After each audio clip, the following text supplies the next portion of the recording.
Hi, and welcome to Pass Her the Mic, a lifestyle, wellness, personal development mini-series with your host, yours truly, Deandra Kanu. Please welcome Tobi Gbile. Did I pronounce your last name right? Gbile. It's okay. I was actually thinking, I was like, Yeah. I wonder if she knows how to pronounce it when we get there. Tobi Gbile. Hey, guys. Welcome. I was actually going to ask you before, and I don't know why that slipped my mind. It's okay. But do people call you Bile, Gbile, or like, how do they normally pronounce your name? They say Gbile, all sorts of things. I don't think anyone has ever pronounced it right unless, I'm trying even to think, because it's like the Nigerian people that I would meet most of the time are in my family. Yeah. So it's like, obviously they know how to pronounce it, but like no one ever gets it. I feel like the worst Nigerian in the world. I've never seen your last name, though. I'm about Nigerian because I didn't know you were Nigerian when we met either, so it's okay. Well, yeah, some people don't just like assume, especially because I'm not full Nigerian and it's like my dad. But I feel like I look like my father. Like if you were to see my father, Then you'd be I like, would get it. You'd be like, yeah, you're his daughter for sure.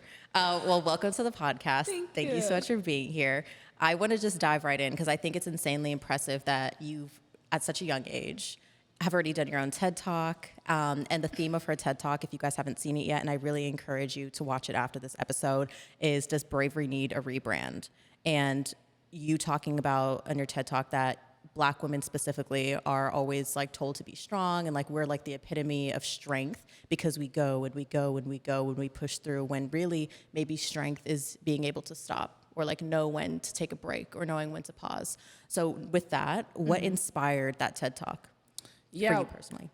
Well, so I'd kind of always wanted to do a TEDx talk, and it was actually funny because what inspired me to do it at that time was right before I had moved back to the U.S. I was having like my leaving party in Europe with a group of my friends, and one of them like peeped over my shoulder and saw like in my notepad that I had like a list of like, TEDx talk ideas, and he was like trolling me, and I was like, okay, at this point I have to do it.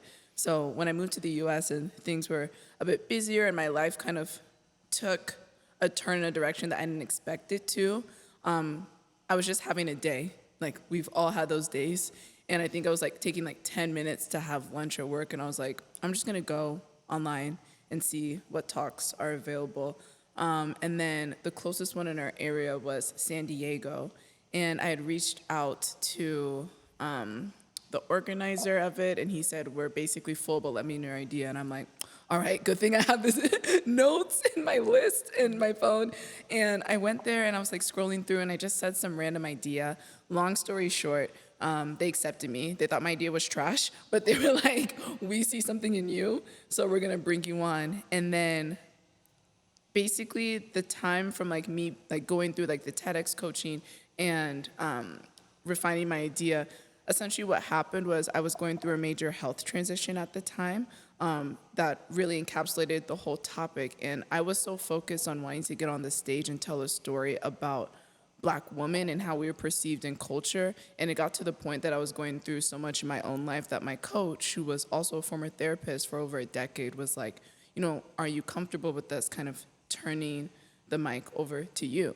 And, instead of talking about Black women in general and their own experience, your own, because at the end of the day, the reason why you're passionate about it is because you are a Black woman and now you're going through something very serious. And normally with TEDx talks, this isn't something that people know very often, but they always recommend that you don't talk about a topic that you're still going through, just because of the emotions that can come with it, and you're still kind of on your way through it. So the notion is kind of like, how do you know how to get out of it if you're still in it? But it was just such a transitional, like, key part of my time that it was really the only topic that I could discuss. And so it was almost really therapeutic because I was needing to really like find the courage to not only stop, but then also ask for help, which is something that I always felt guilty of doing in the past. And I'm sure you can also probably relate to that in some way or another. And so I was kind of almost therapizing my way through it, like with my coach, and addressing, okay, this is what's going on in my own life. These are the ways in which I thought I needed to present in society, the way that I feel like the media in society have expectations on Black women and how we're supposed to appear in the world and how we're not really supposed to have an off day and how we're supposed to be the ones putting smiles in everyone's faces while also like putting food on the table and being the best at your job. And I was like, honestly, I was exhausted. And then you add this long life illness on top of it, and me like starting in a new chapter of my career, living in a completely different new city. It was just a lot at once. And so I kind of had no other choice but to talk about it. Yeah. And I mean, I'm really glad that I did, because at the end of the day, I want to kind of be used as a vessel for these things. And, you know, just to let people know that you're not alone. I want people to feel seen, just because I think a lot of times growing up, I didn't necessarily feel that way. And then I added another like dimension onto the diversity that I already have by having this illness. Right. So I just wanted to make sure that people could really see the effects of one, not looking out for yourself, and like two, then how to kind of move on, and, you know, set a better example so that other people don't end up in a situation that I was in. I love that. I think that for anyone who's listening that doesn't know you and doesn't know your story, if you could talk us, and one of the main things that I wanted to really talk to you about is you have an autoimmune disease. Mm-hmm. And I don't think a lot of people even know what autoimmune diseases are. Mm-hmm. And then on top of that, you also developed celiac. And I need to clarification, is celiac also an autoimmune disease? It is. I was going to say, it's like, girl, I have two. Yeah. So you're rocking two autoimmune diseases. And you're someone who was born perfectly healthy without autoimmune diseases. Yeah. So I really want you to just kind of summarize and walk us through how those developed, what your life looked like, and then life after finding out that you had an autoimmune disease. For sure. So yes, I was pretty healthy like throughout my life. And I was also the only one in my family to ever, that we know of, develop an autoimmune disease. And everything happened very fast. I think I had been in LA for around 1.5 months. In this environment, in the situation I was in, I was extremely stressed, probably the most stressed I'd ever been my entire life. And there was one specific night, I think I was even still in like my temporary housing. Like this is when I was fresh in LA. I just had a complete like breakdown. I was like feral. I was angry. I was like around my apartment. I just like lost it. And then I woke up the next day and I started to feel a lot of symptoms. Like I had to go to the bathroom a lot. Like I was really thirsty. And then over the next couple of weeks, like I started to lose weight, and I was like still eating and everything normally. I was super irritable. I couldn't be outside in the heat, or I felt like I was gonna have a heat stroke. And then a couple of my friends came to visit, and we went on a road trip to Joshua Tree. So picture me, road trip. So we had to stop so I could go to the bathroom probably like 8 times. Really? Yes. It's like It's a 2-hour drive? It's like a 2-hour drive. Picture me, like massive, like smart water bottles next to me. And then it's a road trip, so you're eating junk food. We had like a bunch of snacks from Trader Joe's in the car. Me not knowing that I had type 1 diabetes. Like eating like cupcakes, gummy worms. Like my friend made like the Gigi Hadid like pasta recipe. Pasta. Like, and I felt like death. I felt horrible, and I'm just like, what's going on? And then one of my friends joked like, oh my God, like, what if you have diabetes? And I was like, stop, that's not funny. And then I started to think about it more, and I was like, because are you one of those girls that's also like WebMD? The minute you feel... I'm a hypochondriac. Yeah, same. I was like, what's a nice way to say hypochondriac? Literally, I'm a hypochondriac. So yes, I'm one of those girls. Same. So obviously, like when you're one of those girls, they're like, oh, here we go, like Tobi again. Yeah. But I was like, something just feels different this time. I don't feel right. And then I went to the doctor, and then they misdiagnosed me with type 2. And type 2 diabetes isn't an autoimmune disease. It's more so diet related.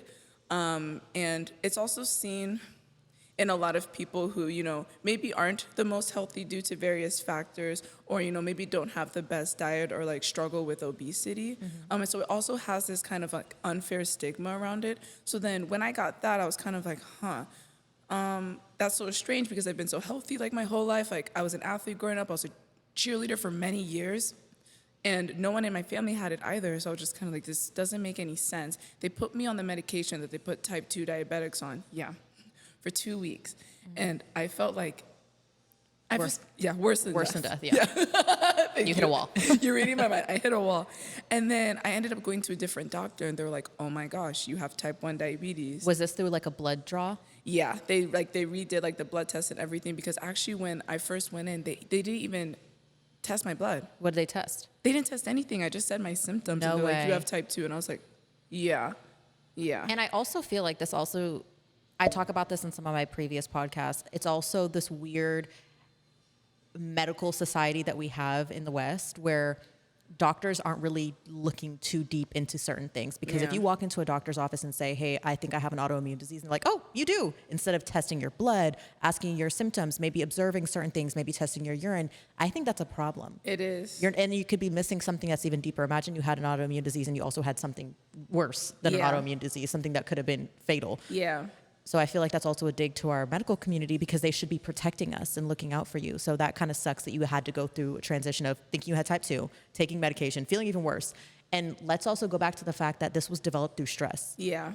So now you're still working, I'm assuming at this point, right? Mm-hmm. You're working, you have big girl jobs. Like when I say big girl jobs, you hold really big titles at really big companies, and you feel the weight of stuff. So I didn't mean to interrupt you, but like, go ahead and tell me. So yeah, and so, I mean, to make a long story short, again, basically I was severely type 1. My mom flew down immediately, and like my dad was kind of like holding things down, like holding the fort down, like while she came and was with me for like a week. And I had to be hospitalized because my blood sugar was like close to 600 and I was diagnosed. And it's hard because not a lot of people know a lot about blood sugar or what it means to have type 1 diabetes or an autoimmune disease. So for reference, people who don't have type 1 diabetes, meaning that your pancreas works the way that it should, and your body is able to produce insulin on its own, it means that like after you eat, your blood sugar is naturally like around 100. And then say, I know that, like say like you don't drink alcohol, but when you do, and you feel like that feeling that you feel when you're drunk, that's when your blood sugar is low. So really? Yes. So because alcohol makes your blood sugar drop. Okay. Yeah. So then picture that way that you feel like when you're super drunk. That's how type 1 diabetics feel, roughly, like when your blood sugar drops. It's a really complex disease. So I was like hospitalized and everything. They're trying to figure it out. And it was just like at the same time I was working. And as you said, it's a big girl job. And what's crazy is the entire time I felt so guilty for not being at work. But that's reality. And I feel like that's the reality that a lot of people face. And I think that's what people want to hear, is that they want to know that they're not crazy for overworking. And that's exactly why you did the TED Talk. And that's exactly why you're sharing your story now about overworking, working too hard. You're obviously an ambitious person. Mm-hmm. You're African. I love to say that. Us Africans we're very ambitious. Facts. Yeah. And it's a great thing, but it's also a negative thing. And even just for the Black woman, like working so hard and just, oh, you're so strong. Like we need to be weak sometimes. Yeah. And I don't think what you were saying for the whole TED Talk, it's not weakness to take a day off. No, it's strength, because it's a lot harder. And it's something that I've also been trying to think of. I'm like, okay, what's the extension of that TEDx talk, and what's the extension of like where I'm at now that like I'm on quote unquote the other side, but I'm not even 2 years into this disease and I'm still like struggling with it every single day. It's that it's so much easier to be that overambitious self and overexert yourself, show up every day. It's so much harder to reverse those patterns that we're so used to doing on a day-to-day basis. So like, it's the little things like refusing to check your email after a certain like period of time, or not responding to work texts after X hours or before. Like you would think that like I was in a torture chamber, like trying not to do these things. But when you're so conditioned to think that you have to do those things, it's so hard to change. And like that's kind of what I was talking about in the TEDx talk. It's like the only way that we as a society are going to be able to move forward in that way is if every single one of us individually who is struggling with that makes that change, and then is also vocal with that change. Because if we're all doing it in silos, and like I don't know that you're doing a good job of exercising boundaries, and I'm here like slaving away thinking that I have to because Deandra's probably out there slaving away too, then it's just this cycle. And that's kind of why I went on that stage. It was so hard, especially, this is another thing about being African. Parents don't like you putting your business out there. They were like, all right, so. Like, how can we reword this? Yeah. And then when it was announced that I was getting bumped up to TED.com, it's like, oh, okay, so like everyone's gonna see this. So it's like one of those things where I'm gonna get out there and I'm gonna put my business out there for basically the entire world to see. Like anyone can see it at any time. But it's kind of like I had to make that sacrifice so that not only could I keep myself accountable, because I forget. sometimes, like, but so that other people could, and so that other women can see it and say, okay, someone else is holding me accountable. I'm going to do this. And then I'm also going to let my friends know that it's okay. Like there's no way to do it unless we speak to each other. So I hear that. And so my sisters are older, both of them. Yeah. One's an accountant, one's a lawyer. So obviously these are very like lucrative careers to have. They are overworked. Like I look at their work schedule, and one of my sisters who's an accountant, she'll go into work at 8 a.m. She'll leave at 3 a.m. Oh my gosh. In the office. Yeah. Then I look at my sister who's a lawyer. She doesn't stop working. There's times where I call her and it's like 12 a.m. her time and she's still working. Yeah. Then she sleeps for 4 hours, wakes up. And I guess my question is, with the law, obviously you have to overwork yourself to like please the people, your managers or whoever, especially if you're wanting to make partner one day. But do you feel that it's on the management to create better boundaries, or the actual person who's in the position to create better boundaries? Because imagine telling your boss who expects a project to be on their table the next day, I'm not working after 6 p.m. Don't you think that people are going to be like, well, I might get fired, or I'm at risk for losing my job, or they might give the promotion to someone else? How do you manage that? That's a really good question. And first I want to say to anyone who's like thinking about all the repercussions, like you are 100% warranted and like fine to feel that way. Those are very rational fears. Had you asked me that question 7 years ago, I would have been like, it's on the manager. But now, after however many years of my career now, it's very much on ourselves to set those boundaries. And actually, one of my current leaders who I have tons of love and respect for, maybe around 7 months into my job when things were starting to really like pick up speed, she had told me, and this is someone who works very hard, and we have like a very, very, very demanding business. She was like, Tobi, you have to let me know when things are too much for you. Like, that is my one ask for you. I just need you to let me know. And it's like, you have to set boundaries for yourself. And it's crazy because obviously she's someone I admire and she's in a very high position. Me at that time was just kind of like, oh, like, thank you so much for saying that. But then in my head, I was like, I'm probably not going to do that, because you always want to overperform and you want to make sure that you're proving yourself. But I think something that especially as Black women need to understand is that we are already proven just from being here. You don't need to prove yourself to every single person. Your only job is to show up and be your best, but you can't be your best if you're not taking care of yourself. So it's very much on you to set those boundaries, but I think it's also boundaries within reason and kind of understanding your scope and knowing that like your boundaries might be different than mine. Like if I know I'm in a super busy campaign season and say like a lot of the teams I work with are in Europe, then I know I'm gonna have to work a bit earlier in the mornings than I would maybe in some times when I'm not working on this campaign. Then maybe my boundaries are, okay, I'm going to like stop answering emails at 4 p.m., but knowing that the rest of my team is based in the US, like I'm an early dinner person. So I'm like, if I eat dinner at 5:30, I'll check my email one more time, but I'm not checking it again after 6. And unless something's urgent, I won't respond to it, and I'll respond to it in the morning. So it's like kind of setting those boundaries and then also kind of being flexible with them. But if you're prone to overworking and you're also someone who's highly ambitious, I really think that, I'm also saying this to myself because I'm trying to do this right now, is you have to be really strict with those boundaries for a set period of time.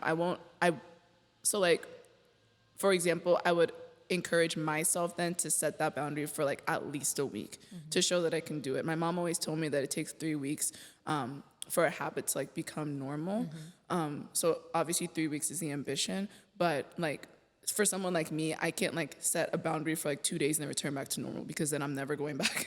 Yeah. So it's like, I think you have to really look at yourself and understand the type of person you are, and then know how long to set that boundary for before you know that it's gonna become your norm. And then I think when your norm is then having boundaries, then it makes those times when maybe like what your sister's experiencing, where maybe she's on a really tough case and she knows that like for a month is gonna be really intense, because the other 4 months of her half of the year have been balanced, then you kind of mentally feel a bit better when you're kind of in that sprinting period that you feel like you have no option to get out of. Because I think we both know that sometimes that happens and it's hard to find a way out. So it's kind of on us to have those boundaries in the times when we can 100% have control over it. I think that's really beautiful. And I do think that also promotes people like, hey, if you know you're going to be really busy for this month, use that month, be really busy. Outside of that month, set your boundaries again, so that it's not going to put you into a place where you develop an autoimmune disease like yourself, or you're exhausted, or you have high cortisol all the time, or you're stressed, or your mental health is messed up.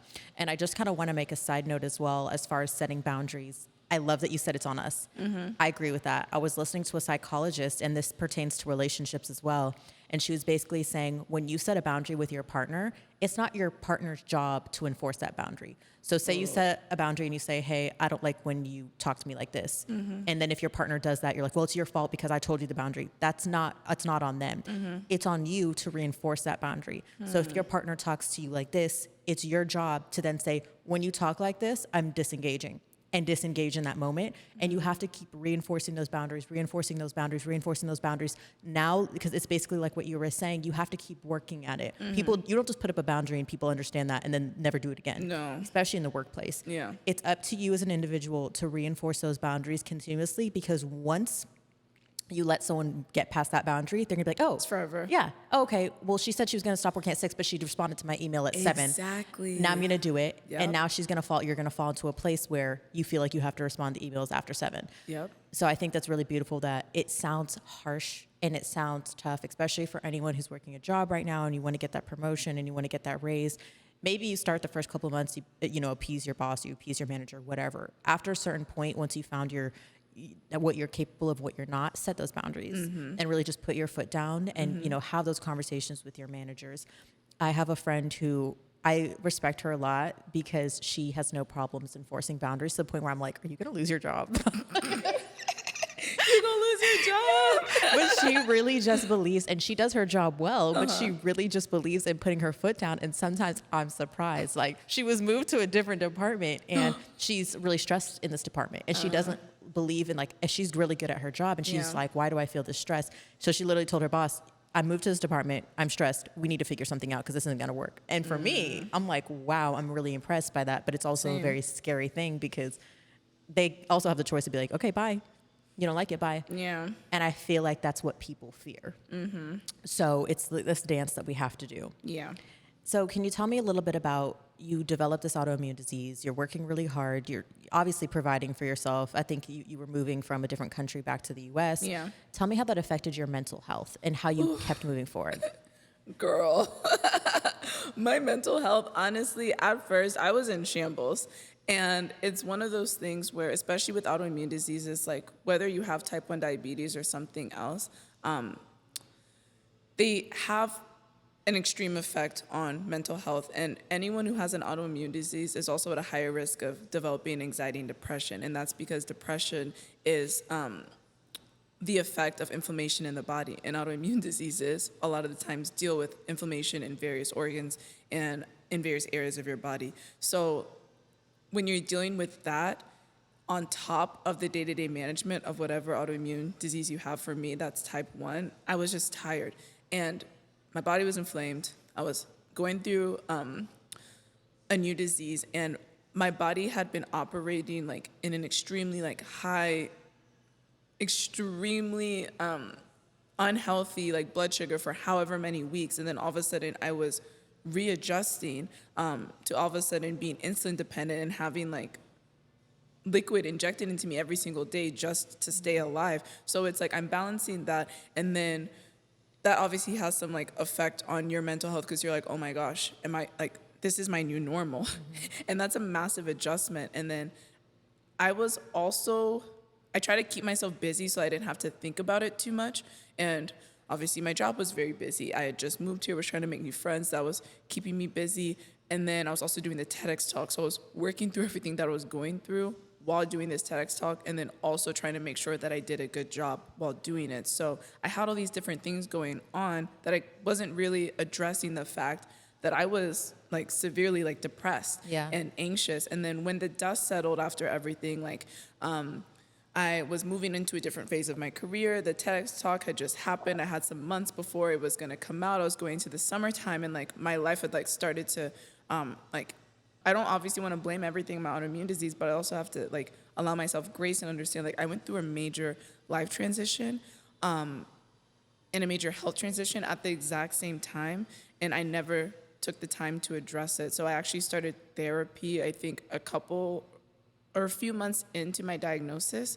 And then that, while also preparing for my TEDx talk, really just kind of helped me understand my emotions and talk through them. And I think in the past, I'd always thought of maybe I hadn't necessarily thought of therapy a certain way, but then also I think growing up in our community, it's like kind of looked on as like weak, or you have something wrong with yourself. And I'm like, well, I'm out here telling people that asking for help makes you strong, so I need to do the same for myself, and allowing myself that space to really understand what I was going through and try and learn new steps and ways that I could work through it were super, super critical, and something that I needed for a long time, and something that I encourage anyone who's going through a major transition, whether it's life, especially health, to really consider, because I don't know what I would have done without it. And our family and friends are amazing, but it's so different speaking to an unbiased professional, and I think we really need that. But has it been something that you've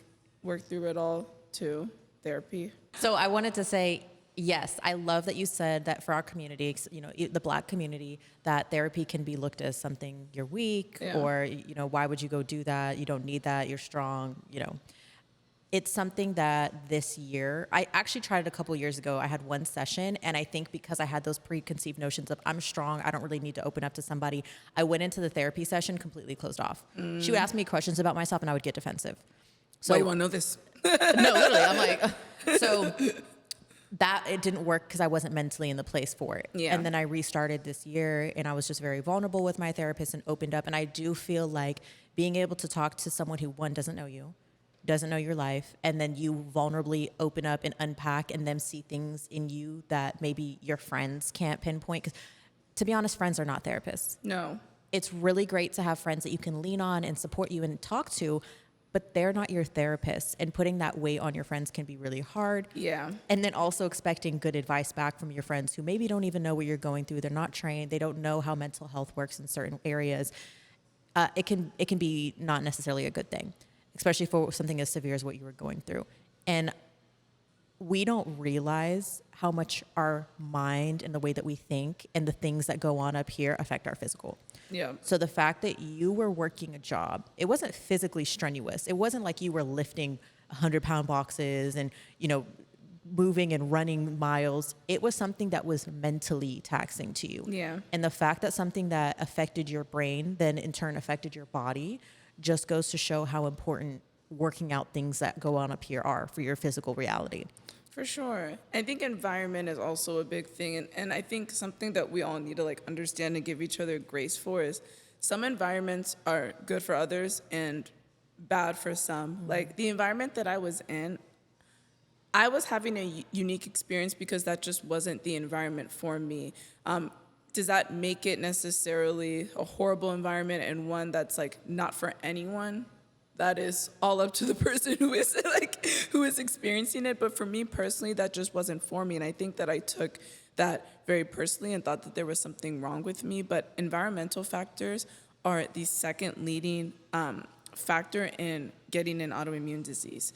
Wow. Yeah, it's genetics and then environmental factors. And for me, since it wasn't my genes, it was environmental factors, and I was just extremely stressed. So I say that to say that I don't want it to necessarily be 100% blamed on the job. It's how I was reacting to the environment that I was in and the amount of stress that I was personally under. So well said, especially because there's people who work sales jobs. There's people who work on Wall Street. It's extremely stressful. Yeah. There's people who are neurosurgeons. Imagine the stress that you feel. Right. And they're fine because they have adapted, or their body, you know, for whatever reason, they're better in that environment. Me, I can't handle that level of stress. So I think it's all something that's developing in my body, because I just think that my body can't handle the amount of stress that I was putting on myself for these environments. So that's something that we all have to also take accountability for. Right.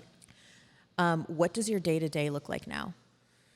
And are you in a better place now? I'm okay. Better place in what way? Mentally, obviously physically, like this is your second year with type 1 diabetes. Yeah. So are you able to manage it better? Mm-hmm. Is it something that you can fix? Is it something that can be reversed? So once you have type 1 diabetes, it's permanent. Yeah. Okay. I mean, I believe in miracles, but yes, on paper it's permanent. Okay. Yeah.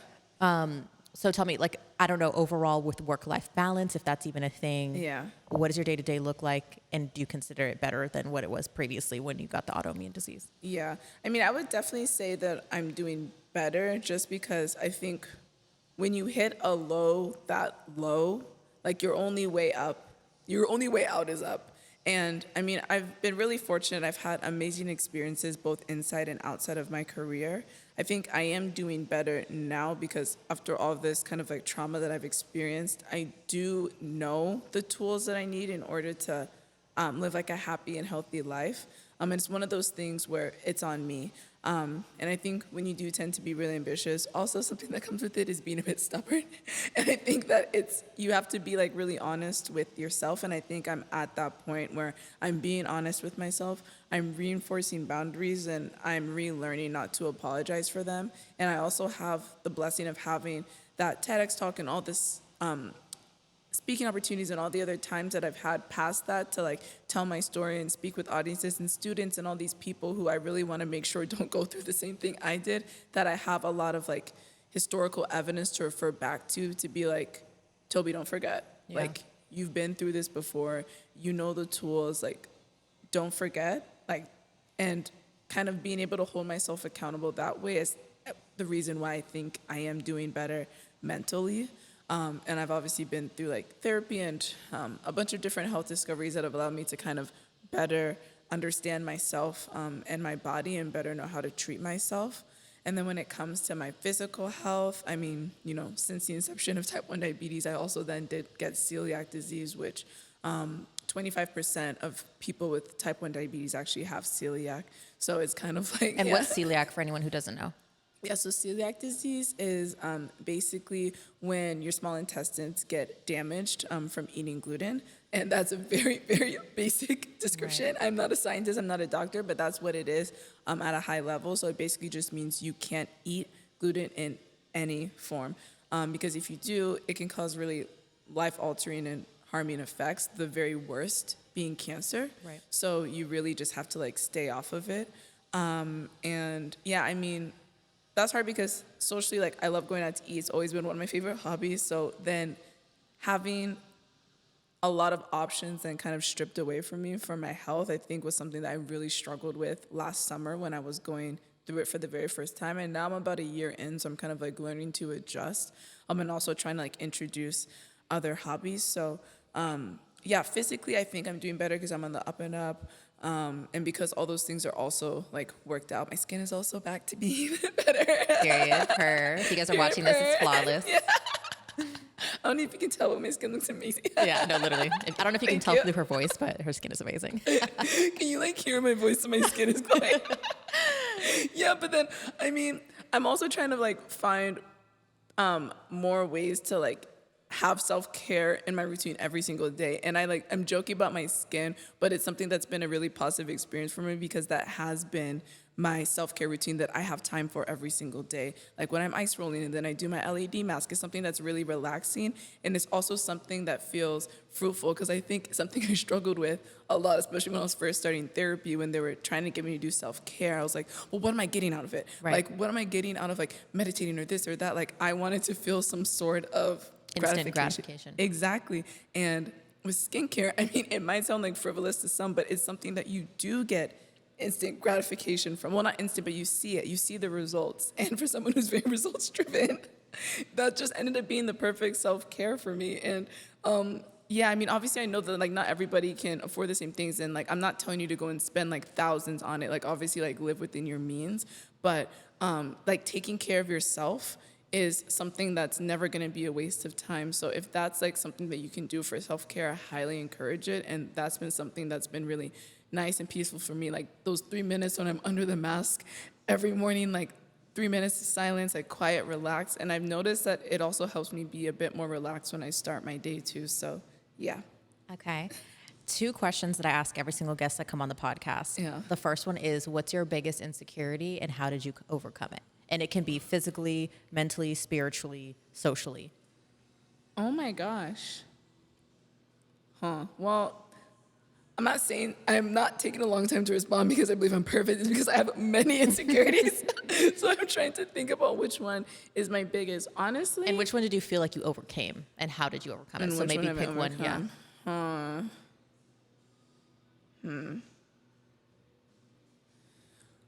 I think, okay, this is a bit of an interesting way to describe it, but I think my biggest insecurity, I feel like, was that I always attributed myself to some sort of accomplishment. Like basically, this is something that I have to work through in therapy too, is that I didn't know who I was without any of like my adjectives. So like when I was in high school, I think I got to shield a lot of my insecurity through being a cheerleader because it was something that I really enjoyed. I loved it. I was good at it. And it was like a label that I could like get behind, and I knew, oh, people know me as this really like good cheerleader and I'm good at school and all these things. And so I was kind of able to like hide behind that, and I used that as my label. And then obviously I went to college, and then you're like, I was trying to find new labels. I'm like, okay, well, I'm the career girl and I'm out here and I have all these different internships, and I needed to like always get the next accomplishment so that I could have something to describe myself as. And I would put all of my confidence in that. And because my foundation was based on my accomplishments, any single time, like, say I was like rejected from a job, or I don't know, like any single like thing that like fell off from that foundation that's extremely shallow, my whole life would crumble, because my whole confidence and all of my self-worth was rooted in my accomplishments. So I guess basically what I've been doing to try to overcome that is just to understand that like my confidence comes from who I am, like, and within, and to remember like what I bring to the world that has nothing to do with like accomplishments or what I give to it, like my place in other people's lives, my faith, my family, like different things like that, to help me kind of remember like who Tobi is, and to be confident in that person and know that I don't have to overcompensate with winning an Olympic medal.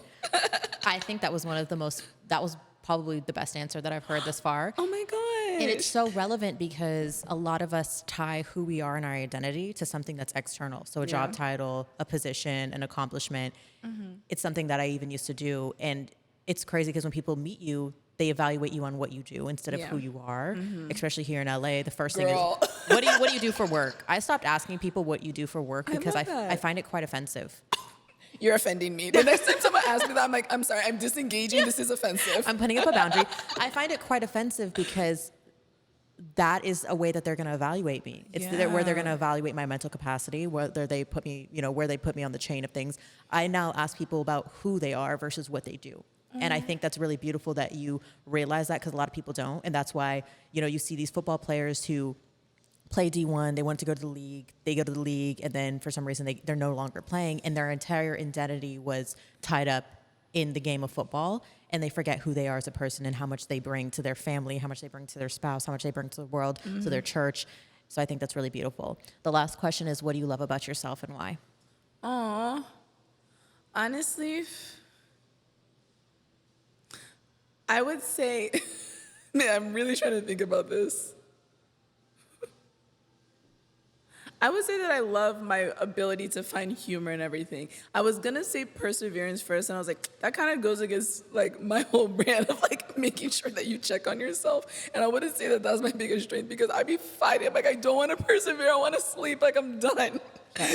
I would say it's like my ability to find humor, because like, keep in mind, I feel like a lot of the stuff I shared today felt very dark, but a lot of this time, like even when me and my mom were like in the hospital, I was like finding ways to like bring humor into situation. And I get that that's a coping situation, but I also think it's something that's a gift, like finding ways to be able to laugh. And like, even like this past week, I kind of had a crazy week. My mom asked me like, how are you doing? And I was like, honestly, like I'm laughing because what else can I do? Yeah. And I think it's like, honestly, a nice trait to have, like when you're going through life and, things are crazy and the only thing you can do is laugh. I would rather laugh than cry. Yeah. So I see that as a gift. It is a gift. I think it's really beautiful, because when I first met you, I would have never assumed that you had the story that you did. Wow. And it goes to your energy, it goes to your presence, it goes to like the love and the laughter that you bring, because we're sitting here having a conversation about the traumatic things you've experienced, and you're laughing. And I'm like, and I think it's beautiful. Thank God, because I've gone through so much, and sometimes you can see on my face how I'm feeling, and I'm not laughing through it, but I also feel like that's a negative thing, because I'll go into a space, and if I've had a bad day, sometimes it'll affect my presence. And I think for you have just like this love loving aura about you, even though you've experienced so much traumatic stuff. And I think it's very inspiring. So I love that you love that about yourself. Thank you. Thank That's you. very nice. And I also want to let you know that it's okay. You don't have to show it because that also takes strength. Like, I feel like it's a lot easier to like put on a face and be like, I'm fine, I'm fine. No, sometimes like it's like, hey, I'm not doing well. And I think that also leaves space for people to be there for you. So don't be hard on yourself for that. I love that. Well, thank you so much. I love this conversation that we had today. I feel like it was so many people needed to hear your story. And I remember when I first heard it and I was like, oh my gosh, this is something that other people need to hear because I would have had no idea. So thank you for coming to the podcast. And quickly before we hop off, where can we find your TEDx? Where can we find you? Where can we find your future projects, anything that you're working on? Of course. So you can find my TEDx talk, The Strength Needed Rebrand, on YouTube or on TED.com. You can follow me on social media at Princess Tobi G, and you can find anything about any of the work I do, speaking, my podcast, The Weekly Baker, that I co-host with two of my best friends, at TobiGbile.com. Thank you guys for listening, and we will see you on next weekend's episode. Have a great day. Thank you.